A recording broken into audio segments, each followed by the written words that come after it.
સો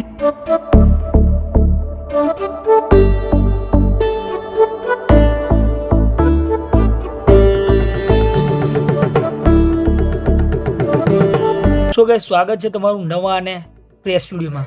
તો આજે આપણે વાત કરવાના છે સ્ટેચ્યુ ઓફ યુનિટી વિશે।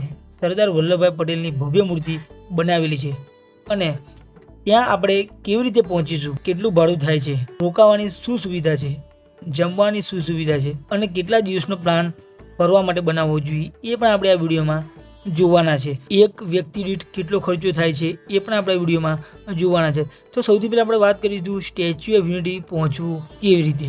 તો પહોંચવા માટે સૌથી નજીકનું બસ સ્ટેશન તથા રેલવે સ્ટેશન વડોદરા છે। વડોદરાથી સ્ટેચ્યુ ઓફ યુનિટી 90 કિલોમીટર થાય છે, જે તમને કેવડિયા કોલોની ઉતારશે। ભાડાની તમે વાત કરો તો 210 રૂપિયા વ્યક્તિ દીઠ થાય છે અને અમદાવાદથી આવો તો તમારા અમદાવાદથી કેવડિયાનું ભાડું 430 રૂપિયા થાય છે અને જો તમે બસમાં નથી આવતા અને પર્સનલ વ્હીકલ લઈને આવો તો પણ તમે આરામથી અહીંયા પહોંચી શકો છો વાયા અમદાવાદ વડોદરા થઈને। જો તમે પર્સનલ કાર લઈને આવો છો કોઈ જ સમસ્યા નહીં આવે અને સારી રીતે પાકા રોડ દ્વારા તમે અહીંયા પહોંચી શકો છો। અને આપણે આગળ પાર્કિંગની વાત પણ કરીશું। તમે બસ શ્રેષ્ઠ ભારત ભવન પાસે ઉતારશે, જ્યાં વિશાળ પાર્કિંગ એરિયા છે। જો તમે કાર, બાઇક કે પર્સનલ ગાડી લઈને આવો છો તો શ્રેષ્ઠ ભારત પાસે પાર્કિંગ છે અને ત્યાં તમે પાર્કિંગ કરી શકો છો। અને બીજો એક ઓપ્શન છે, બીજા ઓપ્શનની વાત કરીએ તો વેલી ઓફ ફ્લાવર પાર્કિંગ, જ્યાં પણ વિશાળ પાર્કિંગ છે અને ત્યાં પણ તમે આરામથી પાર્કિંગ કરી શકો છો। પાર્કિંગની ફીસની તમે વાત કરો તો 150 રૂપિયા થાય છે અને બાઇકની વાત કરો તો બાઇકનો કોઈ પણ ચાર્જ લાગતો નથી અને ત્યાં તમે પાર્કિંગ કરી શકો છો। જો તમારે વેલ્યુ ઓફ પાર્કિંગ સરદાર વલ્લભભાઈની પ્રતિમા સુધી જવું હોય તો 2 કિલોમીટરનું અંતર કાપવું પડશે અને જો તમે શ્રેષ્ઠ ભારત ભવનથી જશો તો ત્યાંથી પ્રતિમા 5 કિલોમીટર થશે। હવે સવાલ એ છે કે આ સફર તય કરવો કેવી રીતે। ત્યાં બસ સેવા છે, એ બસ દ્વારા તમે પાર્કિંગ એરિયાથી લઈને સ્ટેચ્યુ ઓફ યુનિટી આરામથી પહોંચી શકો છો અને હા, તેનું ભાડું તમારે 30 રૂપિયા આપવું પડશે અને ઓનલાઈન ટિકિટ જો બુકિંગ કરો છો તો તમે આ ભાડું એમાં ઇન્ક્લુડ થઈ જશે, એટલે કે એમાં સામેલ થઈ જશે। અને જો તમે ડાયરેક્ટ કેશ કાઉન્ટર પરથી ટિકિટ લો છો તો આ ભાડું તમારે 30 રૂપિયા અલગથી ચૂકવવાનું રહેશે। સ્ટેચ્યુ ઓફ યુનિટી પહોંચવા માટે તમારે ખાલી બસ જ છે અહીંયા આગળ અને બસ સિવાય બીજું કોઈ પણ વિકલ્પ ઉપલબ્ધ નથી। તો દોસ્તો આપણે વાત કરીશું સ્ટેચ્યુ ઓફ યુનિટી આવી ગયા અને હવે પછી શું કરવાનું। તો ટિકિટ કેવી રીતે લેવી, ઓનલાઈન લેવી કે ઓફલાઈન લેવી, એના વિશે આપણે વાત કરીએ। તો દોસ્તો સ્ટેચ્યુ ઓફ યુનિટીની ટિકિટ 2 પ્રકારની ટિકિટ લઈ શકો છો તમે અહીંયા। તો ટિકિટ લેવા માટે સૌથી પહેલાં તમે એક ઓનલાઈન અને ઓફલાઈન ટિકિટ તમારે સ્ટેચ્યુ ઓફ યુનિટીની ઓફિશિયલ વેબસાઇટ પરથી ઓનલાઈન ટિકિટ આસાનીથી બાય કરી શકો છો અને ઓફલાઈનની વાત કરો તો ડાયરેક્ટ તમે કાઉન્ટર ઉપરથી ટિકિટ આરામથી બાય કરી શકો છો। સ્ટેચ્યુ ઓફ યુનિટીની ટિકિટની વાત કરો તો એ ટિકિટ 2 પ્રકારની છે, એક એન્ટ્રી ટિકિટ અને બીજી વ્યૂ ગેલેરી ટિકિટ। દોસ્તો આપણે ટિકિટ નંબર 1 એટલે કે એન્ટ્રી ટિકિટની વાત કરીએ તો 150 રૂપિયા થાય છે અને એ ટિકિટથી સરદાર વલ્લભભાઈ પટેલની પ્રતિમાનું પગ સુધી જ પહોંચી શકાય છે અને ત્યાંથી સ્ટેચ્યુ ઓફ યુનિટીનો નજારો લઈ શકાય છે। અને આપણે વ્યૂ ગેલેરી ટિકિટની વાત કરીએ તો એક વ્યક્તિ દીઠ 380 રૂપિયા થાય છે, જેમાં તમે લિફ્ટ દ્વારા સરદાર વલ્લભભાઈ પટેલની સ્ટેચ્યુ ઓફ યુનિટીની છાતી સુધી જઈ શકો છો અને તેના દ્વારા મ્યુઝિયમ અને અંદરની ઘણી બધી વસ્તુઓનો નજારો અને મુલાકાત લઈ શકો છો અને ત્યાંથી જ તમે સરદાર સરોવર ડેમનો અને વેલી ઓફ ફ્લાવર પણ આસાનીથી જોઈ શકો છો। તો દોસ્તો આપણે સૌથી મહત્ત્વની વાત કરીએ તો સ્ટેચ્યુ ઓફ યુનિટીની વાત કરીએ તો સોમવારે રજા રહેશે, જેની ખાસ નોંધ લેવી, કેમ કે ત્યાં આગળ મેન્ટેનન્સ અને બીજી ઘણી બધી સાફ સફાઈ એ બધી ચાલુ હોય છે। તો દોસ્તો આપણે સમયની અહીંયા આગળ વાત કરીએ તો સમય છે સવારે 9 વાગ્યાથી લઈને સાંજે 7 વાગ્યા સુધી હોય છે, તે પ્રમાણે તમારું પ્લાન કરવું જોઈએ।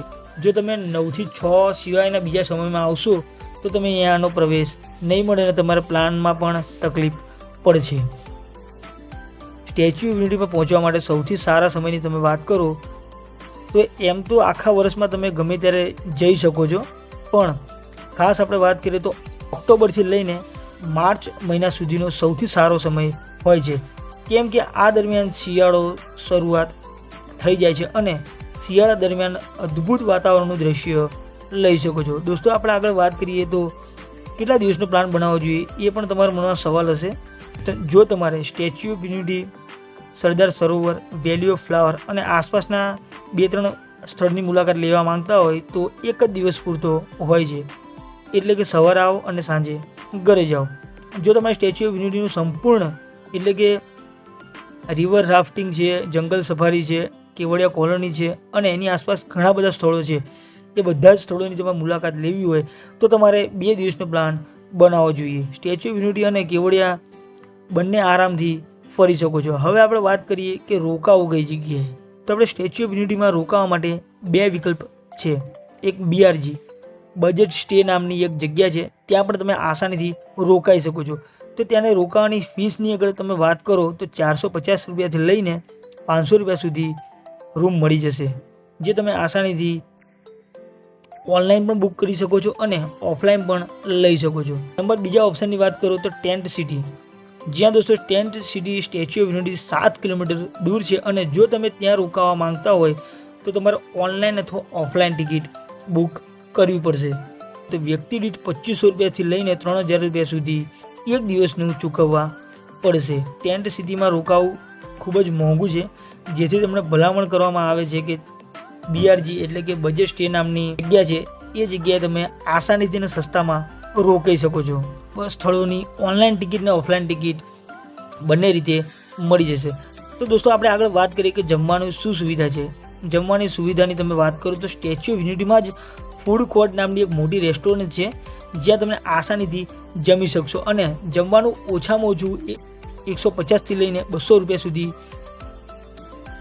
જમી શકો છો. અને નાસ્તાની તમે વાત કરો તો 80 રૂપિયાથી લઈને 100 રૂપિયા સુધી તમને નાસ્તો આરામથી અહીંયા મળી જશે, જે પણ ખૂબ જ મોંઘું છે. સ્ટેચ્યુ ઓફ યુનિટીની વાત કરો તો સાંજ પડતાની સાથે જ લેઝર શો પણ શરૂ થાય છે, જેનો સમય 6 વાગ્યાથી 7:30 સુધી ચાલે છે. દોસ્તો ટોટલ ટાઈમ 25 મિનિટનો હોય છે, જેનો તમે પ્લાન અગાઉથી કરીને ચાલવો. જો તમે એક દિવસનો પ્લાન બનાવતા હોય તો Sardar Sarovar dam, valley of flower, જંગલ સફારી વગેરે તમે જોઈ શકો છો. જંગલ સફારીની તમે વાત કરો તો 200 રૂપિયા સુધી પર પર્સન એન્ટ્રી ફીસ ચૂકવવી પડશે. જો તમે દોસ્તો 2 દિવસ રોકાવાનું હોય તો તમારે કઈ કઈ જગ્યાએ કવર કરવી જોઈએ, કઈ કઈ જગ્યાએ ફરવું જોઈએ એ પણ આપણે જોઈ લઈએ. તો અહીંયાથી નજીક ઝરવાણી વોટરફોલ આવેલો છે. સ્ટેચ્યુ ઓફ યુનિટીથી 15 કિલોમીટર થાય છે. અને તો બીજી જગ્યાની વાત કરો તો યુનિટી ગ્લો ગાર્ડન. દોસ્તો યુનિટી ગ્લો ગાર્ડનની વાત કરો જો ફોટોગ્રાફી અને વિડીયોગ્રાફીના શોખીન હોય તો એના માટે આ બેસ્ટ લોકેશન છે, જે ખાસ કરીને વિઝિટ ત્યાં કરવી જોઈએ. ત્યાં એન્ટ્રી ફીની તમે વાત કરો તો પર પર્સન અહીંયા 100 રૂપિયા લાગે છે. અને ત્રીજી જગ્યાની વાત કરીએ કેટકસ અને બટરફ્લાય ગાર્ડન, આ પાર્કની એન્ટ્રી ફીની વાત કરો તો 60 રૂપિયા પર પર્સન છે. ત્યાં જઈને પણ તમે પ્રકૃતિ અને કુદરતી દ્રશ્યોનો મજા લઈ શકો છો. જો તમે શોપિંગ કરવા પણ માંગતા હોય તો અહીંયા એક મોલ પણ છે. ત્યાંના કિલોમીટરની તમે વાત કરો તો 10 કિલોમીટર થાય છે. ત્યાં તમારે શોપિંગ કરવું હોય તો શોપિંગ પણ અહીંયા કરી શકો છો. દોસ્તો જ્યાં પણ ટિકિટ લાગે છે, જેમ કે પ્રવેશ ફી, એન્ટ્રી ફી, ત્યાં તમે ઓનલાઈન બુકિંગ કરાવી શકો છો. આ ઉપરાંત જો તમારું પર્સનલ વ્હીકલ લઈને આવો તો તમારે અહીંયા આગળ તમે આસાનીથી તમે સારી રીતે બધી જ જગ્યા ફરી શકો છો. અને બસ દ્વારા તમને જે પર્ટિક્યુલર જગ્યા નક્કી કરેલી છે એ જ જગ્યા તમને ફેરવવામાં આવશે. આ ઉપરાંત દોસ્તો અહીંયા તમને ઇકો ટુરિઝમ બસ પણ ચાલે છે, જે તમને 7 અલગ અલગ પ્લેસની મુલાકાત કરાવશે અને બધા જ પ્લેસ ફરવામાં 7 કલાક જેટલો સમય લગાડશે. આ બસ તમને બધી જ જગ્યાએ ફેરવશે અને તમે પાછા સ્ટેચ્યુ ઓફ યુનિટી લાવી દેશે. એન્ટ્રી ફીની વાત કરો પર પર્સન 300 રૂપિયાથી લઈને 400 રૂપિયા સુધી ચૂકવવા પડશે, જે તમે ઓનલાઈન અને ઓફલાઈન બંને રીતે ટિકિટ બુક કરાવી શકો છો. તો દોસ્તો આપણે ફાઇનલ વાત કરીએ કે એક વ્યક્તિ દીઠ ખર્ચો કેટલો આવશે અને કેટલો થયો છે એ પણ આપણે જોઈ લઈએ. તો બધા જ ખર્ચા મળીને કેટલો ખર્ચો થાય છે એ જોઈ લઈએ. તો એન્ટ્રી ફી, જમવાનું, રોકવાનું, બસ બધી ટિકિટ મળીને વ્યક્તિ દીઠ 2500 રૂપિયા સુધીનો ખર્ચો થાય છે. તો દોસ્તો આઈ હોપ કે તમને આ વિડીયો સારો લાગ્યો હશે. વિડીયો જરા પણ સારો લાગ્યો તો એક લાઇક કરી લેજો અને ચેનલ પર નવા તો ચેનલને સબસ્ક્રાઈબ કરી લેજો. ચલો મિત્રો, મળીએ છીએ ફરી નવા એક્સાઇટિંગ વિડીયોની સાથે. ત્યાર સુધી bye bye and take care.